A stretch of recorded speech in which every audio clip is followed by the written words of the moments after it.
Hello, and welcome to another episode of Accounting Insiders podcast. My name is Gary Dehart. I am the publisher of Insightful Accountant and the host of Accounting Insiders podcast. My guest today is Dan Beck with 401 Go. And Dan, welcome. Thanks, Gary. Yeah, absolutely. It's been a couple of, at least a year and a half, I think, since we chatted. And I know, I'm sure a lot has changed in a year and a half. We'll go on record. We are a customer of 401 Go. Happy customer. We started using, we started using 401 Go January, must have been January of 21, I think is when we first brought you guys on board, or vice versa. You brought us on board.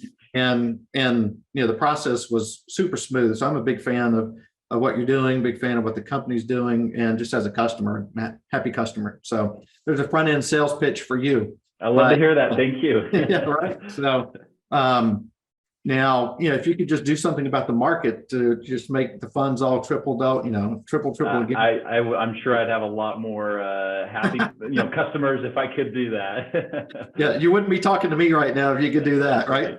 That's right. So, yeah. Well, and for me, I think what I found most intriguing about what y'all do is the cost, the simplicity of it. As a small business, like you and I were talking in the green room, we brought you on board. We had 4 employees, or 2 partners and 2 employees. Now we're down, it's just the 2 partners.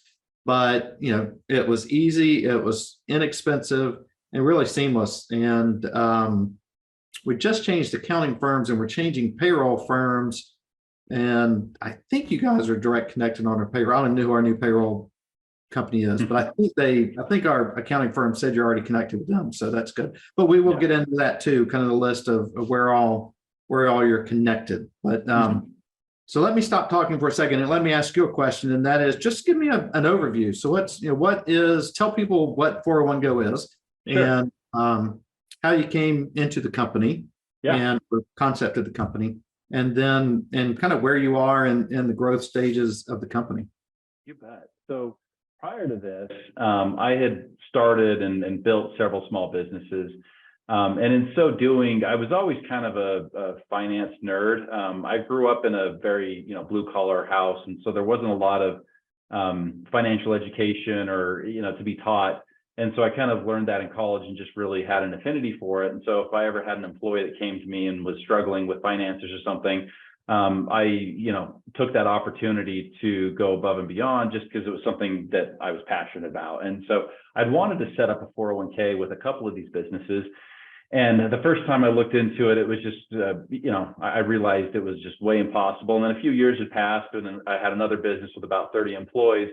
And at that point, was, looking into it, and it seemed like it was more doable at that point, but it was still about 2 weeks in, and I gave up. And so after a few exits, my brother, who is the CTO in this company, and we built some of these prior companies together, we looked at really, why is this such a hassle, and why can't small businesses offer this as a benefit to their employees? And we just looked into the complexity of it and realized that there was an opportunity to fix a lot of that. And so that was really the focus, is how do we make this easy for a small business owner to set up and administer? And so a process that normally takes a good 6 to 8 weeks and involves 4 or 5 different service providers, and is very expensive, we've consolidated it to where people can set it up in 15 minutes. They connect it to their payroll system. It's all the ongoing administration is fully automated.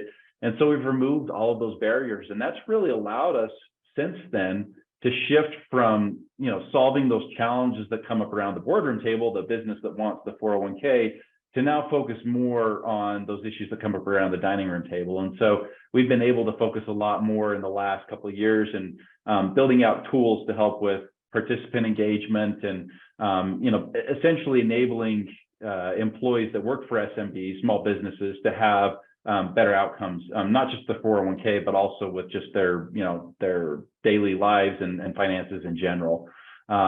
So that's really, how I got involved in it. It was just something that I was passionate about. And, for us, I think something else that's very unique is the way that we want to approach the market. And it's through this, kind of this idea of the best outcomes, again, being so outcome focused, aren't going to be just tech solutions. It's a high tech and a high touch solution. It's having people involved.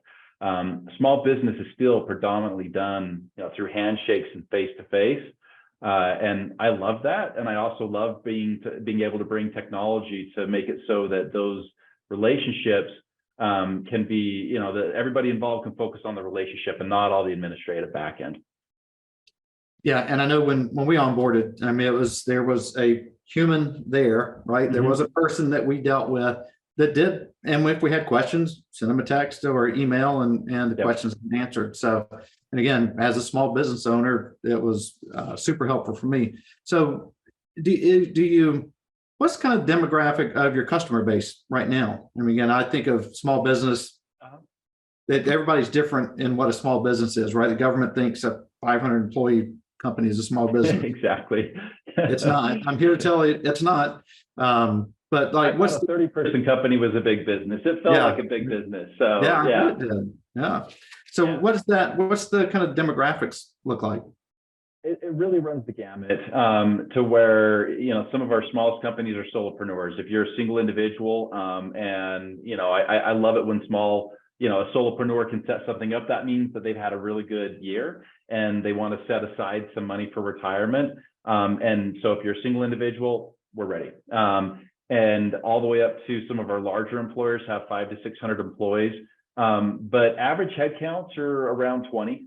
So it's definitely those smaller businesses. In terms of industries and verticals, it's all over the board. We certainly have a lot of doctors and what I call kind of that white coat investor. So doctors, dentists, where, oftentimes you'll find an owner that makes has a significant income, especially as they get later on in their career, and then a fairly small staff, because those are the plans that are disproportionately paying far higher fees than anyone else in the traditional ecosystem, because, with those low head counts, the administrative costs, there's fewer people to bear those.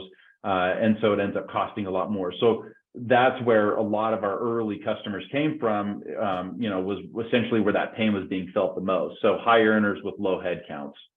Okay. And how long has the company been around? I've known you 2 years. Yeah. So we really, we put our first plan on the platform in 2018. We started kind of working on and building the tech in 2017 and bootstrap for the first several years, just to kind of get it to the point of viability. So, we were really, because we're building something that is very regulated, and there's a lot of rules and structure and process, and we're dealing with people's retirements and everything else. We spent a lot of time working on the platform before we really decided to go to market, which is, to be honest, it didn't seem so at the time, but looking back and having gone the venture capital route with this business, that's atypical. Usually it's kind of like you have an idea, you go out and start signing up customers, and then you figure out how to deliver what it is that you promised. We didn't have that luxury. So what's changed in the past 2 years? Again, so you probably about 2 years ago, it sounds like that's about when everything, all the glue kind of came together. Sounds like I might be wrong. I don't want to put words in your mouth, but so what's changed just in the past 2 years within the company? A lot. And the thing that I always talk about, and I tell, any of the team members that I work with, is in startup, you're moving in dog years. So a year for everyone else is like 7 for us. Everything moves fast. You're doing those little pivots. And I'd say the biggest thing is we've really realized we had the thesis of kind of this partnered approach from day one. And when we started to fundraise and take on some outside capital, there was kind of some concerns with some investors that, those indirect approaches are a little bit harder to scale. And so we were kind of chasing both a direct, kind of approach of us going out and trying to find businesses to put on the platform, as well as the partnered approach. And what we found is that the partnered approach is just the better way to do it, that we've kind of abandoned that. So we've shifted, and that means building out better tools for our partners, whether it's an accountant, a CPA, a financial advisor that specializes in 401ks, or a payroll company. And so because we're working with essentially anybody that's an advisor to an SMB, we want them to be aware of what it is we have to offer, so it's a tool they can use to serve those clients.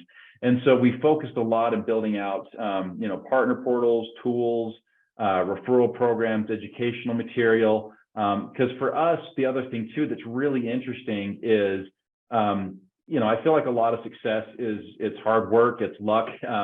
it's ingenuity. And for us, there's been a lot of luck in terms of regulatory tailwinds and timing and market factors, where when we first started on this, there wasn't, there was some SMB demand, but it's nowhere at the level that it is today.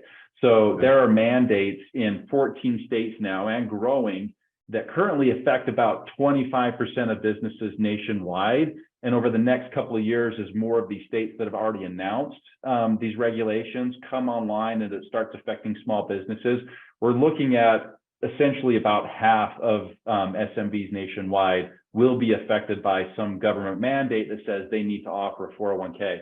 So that's created tremendous market demand that we've really had to figure out how do we number one, capitalize on this opportunity, but reach these businesses.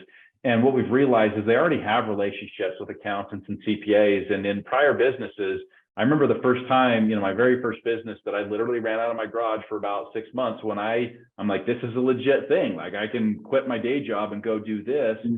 First person I did was hire a CPA. That was my very first advisor. And so we want to make sure that those are the partners that we're connecting with, so that they might not be actively selling this the way that a 401k advisor, financial advisor would, but as long as they're aware of it. Because I remember, like, the first time I tried to set it up, I went to my CPA and he's like, don't even bother. And, I had to figure that out for myself, but he was right. And so that's what we're trying to do is find those small business advisors and help them empower their clients. And that's really what we focused on, is just how do we make our partners be able to connect their clients better? How do we serve them better? How do we make this just more available to everybody? So that's really been a lot of exploration and experimentation in the types of partnerships and the ways that we, the playbooks that we've designed to leverage those partnerships. Okay. And is that kind of the partner benefits? Is that 401go.com/partner, or how do I find that? Yeah, if you go to the website, we have it right on the homepage. You scroll down just a little bit and it's right there. You can find out all about our partners and, actually get your account set up right away. And, that's where we've been doing most of our hiring, is in, kind of our partner account managers, where it's their job to understand this is how Gary runs his practice, and we can help him in this way. And we found that it tends to be, for like CPAs and accountants in particular, we have to move kind of more of a passive approach, because again, they're not actively out there selling them. It's more just, we want to make sure that they understand we're a resource when that opportunity arises. Right. And when they're ready, we understand that probably the most valuable asset that they have is their reputation. And so that's where we want to make sure that process, whether it's the handoff from, the referral to us, onboarding process, the ongoing administration, that we are taking that trust that has been given to us through the trust that advisors built with their clients, and making sure that we don't that we don't compromise that. And if you go and look and compare us to any of the other solutions out there that are kind of going after that SMB sector, you'll see we rank far higher than anyone else when it comes to customer service. And again, it's because of that value that we believe in, kind of that human factor, and that human connection through 401go, through the advisors we work with, and ultimately the businesses that they serve. Yeah. So on kind of winding back a little bit to something you said about the resources available more on the HR side.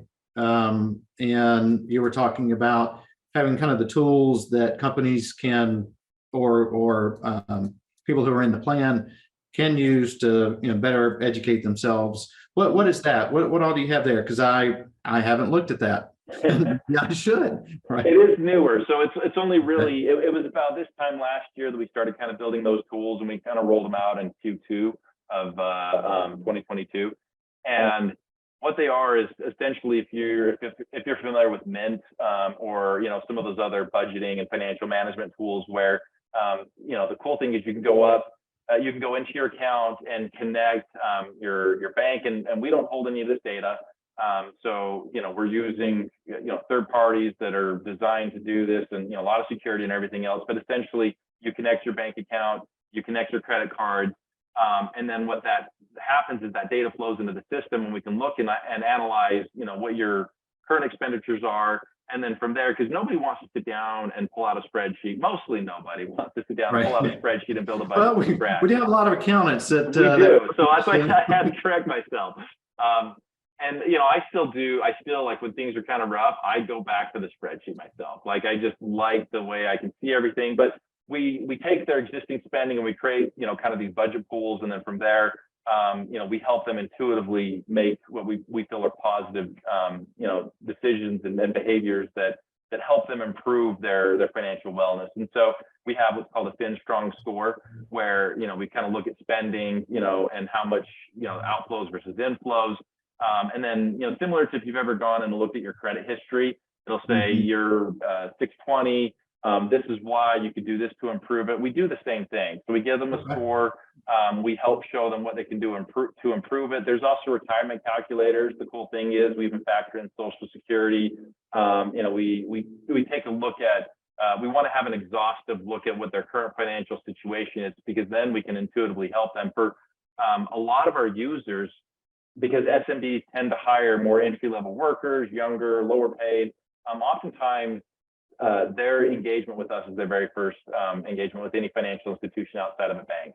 So we want to make sure it's a positive experience. We want to develop those positive saving behaviors that are going to pay off in the long run. And so for us, unlike every other 401k out there, they're like, we just want to be an account. And you know what? If you've got 12 funds for your employees to choose, we've done our job. For us, we want it to be far more active. We want them to be proactive in their for their future selves. And so it's all the tools that are needed to do that. And they're getting better every single day. Whereas this year we're building out native iOS and Android apps. And so that's going to make it a lot easier to where, let's say you swipe your card and we recognize that maybe you spend 3 times more than the average person at Starbucks. We're going to let you know so that you can maybe decide to skip one day a week, and see what that impact will be over a period of time. Again, just kind of these nudges where, without having to make these drastic changes, you could start to incorporate positive behaviors into just kind of your everyday, life. Right. And so you'd mentioned before just about multiple businesses that you've started. So what do you think is the biggest difference in 401go and those other endeavors? So I joke some ways that I've gone from the dark side to the light side. So, prior businesses, they were consumer products, and I got really good at convincing people to buy stuff they probably didn't need so much. And now I'm trying to convince people to not buy stuff and to save more. So, at the end of the day, it's still like I really loved what I did in the past, because what I felt was I'm delivering value in one way or another. We had a lot to do with outdoor sporting goods. And so people were using our products to go recreate outside and be with family and be with friends. And, so we were delivering value in many ways. But with this, I feel that the way we're delivering value is needed far more than what we were doing before. And so there's a lot of mission behind it, which means when we're hiring, it's really exciting when we find engineers that are taking pay cuts to come work here because they're really passionate about what we're doing and they're passionate about the opportunity. So I think certainly the mission, I don't want to say it's elevated, it's just different. And we find a lot of people that can really galvanize, behind that mission and want to help us become successful. The other thing too is, in prior businesses, they were bootstrapped. With this one, we had to go the venture capital route just due to unit economics, where there's a lot of infrastructure. We had to build a brand new platform. There's a lot that needs to happen before you can even bring that first customer. And then there's a certain threshold that we've got to achieve before we can be, cash flow positive. And so in order to do that, we had to have some capital infusion and also grow at, a more rapid rate. And part of that is because of, it's a massive, blue ocean opportunity. There's nobody that is fishing in these waters. When you look at SMBs that are offering 401ks, it's fewer than 15%. And so there's a lot of new market to tap into. And so you have a few players, us and a couple others, that are all kind of going after that space. And so you need to move quickly. The difference is, we're moving at, I balance kind of my background in more traditional growth where it's internally funded with kind of this venture capital approach. And so we're intentionally growing at a slower sustained rate where, right now some of our competitors are doing massive layoffs. Their service that was already bad is getting worse. So while they're on their heels, we're pushing forward and growing and accelerating. And that's just because we've taken a more sustained approach to grow. Okay. And so I think my next question here was kind of, what is working or what has worked and what hasn't worked. And again, never asking any kind of trade secrets, Sure. just generally speaking and again, if you can't go detailed, great. I could certainly get that, but more from what can, people who watch or listen to this, what can they learn from a startup, a serial entrepreneur in identifying what works or what doesn't work and when to cut the loss, right? When to cut the cord and just go, I'm out. I think a lot of it is when you first start, and it was the same thing with this, you have an idea of exactly what you want, and you don't necessarily know how you're going to get there. And so you just start building, you start creating, you start selling. And that's really kind of the entrepreneurial drive. And I've done that numerous times, but you have to, at some point, get kind of methodical about the different stages of the business, especially with venture capital, because you're making commitments. And the commitment isn't always, I'm going to produce this amount of, revenue or these kind of net profits, because that's just too hard to predict. And so a lot of it at this early stage, and I see it more now and more as I was in the middle of it, but not necessarily at the beginning of that stage. But we had to build a process and system for the business, not to grow, but to experiment. And that's different. So, instead of hiring sales teams to grow and everything else, we were focused on figuring out what works, doesn't work. And so the type of employees that you're hiring as those first hires that are in kind of that experiment phase are going to be very different than somebody that's more growth minded. And so we needed to build an environment and systems and processes, and we needed to have team meetings and everything around this idea of experimentation. And it wasn't as much with the product as it was distribution. So, how do we work with these different types of partners? And in many ways, I feel like, to give you an example, kind of the accounting and CPA channel, we identify that as a, high potential partnership, but we felt like we were pushing a rope. And we decided we need to change our approach to that, where it's more of a kind of a demand generation approach, where it's about educating and informing, and then letting the demand come to us rather than us being out there and pushing it. Whereas with financial advisors, especially those in the 401k space, they're looking for us. They need us as a solution. And so it's a lot easier to push and be more in front of them, whereas other channel partners weren't necessarily that way. And so we've had to pivot sales approaches, the way that we're doing marketing.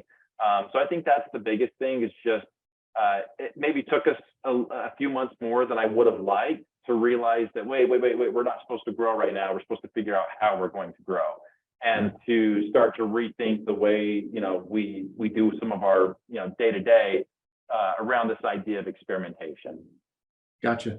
So speaking of growth and speaking of partners, so since we are again primarily tax and accounting, I think in this world there's probably more accounting that's related to it. So how can the accounting community, how can they better serve their clients? Or that's not the right question. They serve their clients well, but how can this community be a part of the growth of a company like 401 Go?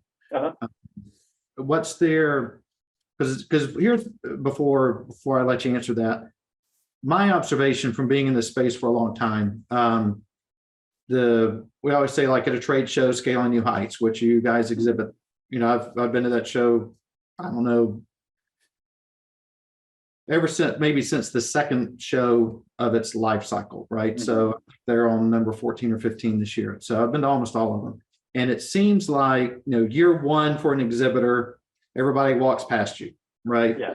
Year two, they kind of like, oh yeah, you were there last year. What is it that you do? Mm-hmm. And then by year three, they're finally going, oh yeah, I've got, 10 clients that your product would be a perfect fit for.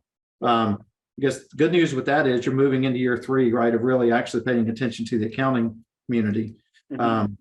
Purposefully.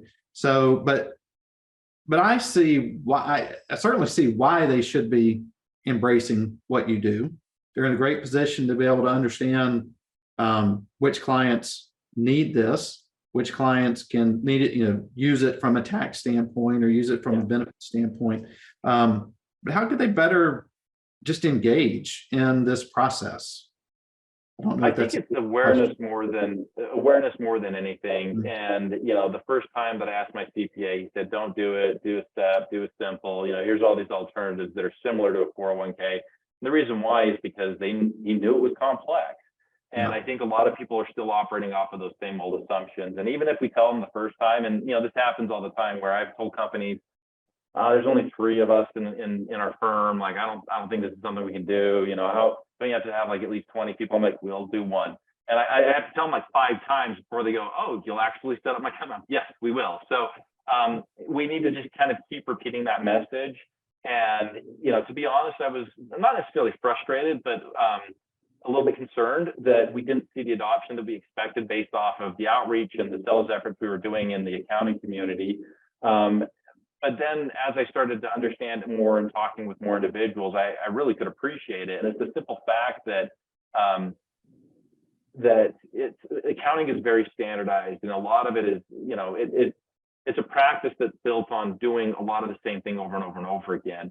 And there's value in that. And we're coming in saying there's something new, there's something different, and that can be a little scary. And when trust is your most valuable asset, you need to approach those types of things with caution. And so rather than try to fight that, we're trying to respect it and just say, okay, we're going to take a more passive approach, and we're going to inform and educate. And then when people are ready to come, they'll come. And once they experience it, they're going to keep coming back. And so that's kind of been our approach, is just really making us as, I've always said we've got to reduce friction everywhere we possibly can. Because in so doing, like some of these other companies, it's like, yeah, it's a pain in the butt, but hey, you're going to get a $600 commission. That doesn't matter for a lot of the partnerships that we work for. Yeah, And so for them, it's about making it as easy as possible for them and their clients. And that's really where we focus most of our efforts, is just being, we've always been a fraction of anything else out there in terms of cost. And so a lot of the work has been in just kind of tearing down and reducing those barriers. So I'd say really the only thing that accountants and CPAs need to know is this is an option, and it's available for your clients as small as a single individual. And we take care of everything. We have some that like that process. They want to understand 401k plan design, and they're very active. But I'd say 80% of them, they don't even want to create a partner account with us, which is okay. And so we want to say, everybody, if you understand what 401go is and you may consider it in the future, here's somebody's name. Like, we believe everybody that we engage with should have a point of contact at 401go, to where if you're like, hey, I have a client, you'll know exactly who to email. And you can just say, I've got this client, they're interested, and we'll take over, and we'll make sure that the trust that you've given us is well respected, and then it's going to pay off. And so that's just been our approach, and it's been working. And so some of the time we find it's 2-3 years before we finally get a referral from somebody that we talked to a long time ago. And then after that first one comes, then it's only a couple months, and then we start seeing a more frequent basis. Yeah, seems like it, once they do that first tax return, right? And again, the accounting community is super smart people, and they understand how one thing, impacts the rest of the return. But I would think they would just need to do the one return for one client and be able to go, oh, wow, my client, end of year put, 15 grand into this account and throughout the year, and here's their tax savings. And it seems it should sell itself to the accounting community. Well, and the thing too is there's a lot of regulatory change. So most recently, the Secure 2.0 Act, and there's actually a lot of impacts to the tax side of things. So tax credits for those administrative costs went from 50% to 100%. So now companies can offer this virtually for free. They're getting more tax credits than what the plan actually costs for the first 3 years. And then, on top of that, there's this government match, which we're still trying to figure out exactly how that works. Also, employer contributions were always traditional, so essentially pre-tax. Now you can choose to put those into Roth. And so there's a lot more flexibility, which we think is great for businesses. It's great for individuals. And if you're an accountant or a CPA, whether you have a client that's doing this or not, these are rules that you need to know, because you're going to have private individuals that are using a 401k, and they're using it differently than they have before. You're going to have employers that maybe have one. And so we're going to be your best partner for that. And that's where we do, a lot of education, webinars, and we help, many CPAs at the end of the year make sure they have the right proper work, the proper paperwork so that they can get those tax credits for their clients. And so, we're partners, not just in, hey, the sale's done, we'll see ya. We're partners along the way. A lot of times some of them have an account so they can log in, pull down the information to help prepare that business's taxes and whatnot. So we're there to help in all stages of a business adopting and running their 401k. Right. So when you go into the war room and we're looking at 2023, are you on a calendar fiscal? We are, yes. Yeah. So when you're in the war room looking at 2023, and again, kind of, if you can't share it, don't share it, don't want to hear it. But what are your biggest goals that you can share, like for 2023? Really, it's the partnership side of things. So we did a lot of experimentation last year, figuring out what are those partner channels that are going to that are going to deliver the strongest lift. And this year, it's about focusing on what we've learned. And so, really, the areas that we've seen a lot of lift is with those traditional financial advisors, especially those that are in the 401k space. And it's because they see the demand out there and they realize, before they're kind of like, yeah, I don't care about that low end of the market.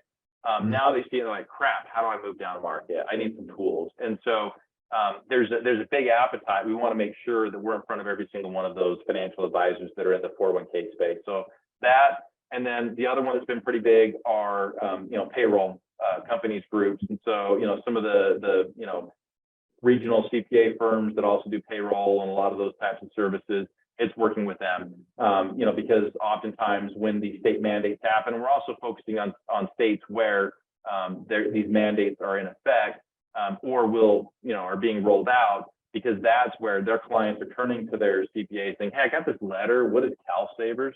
What do I do? Or they're asking their payroll company.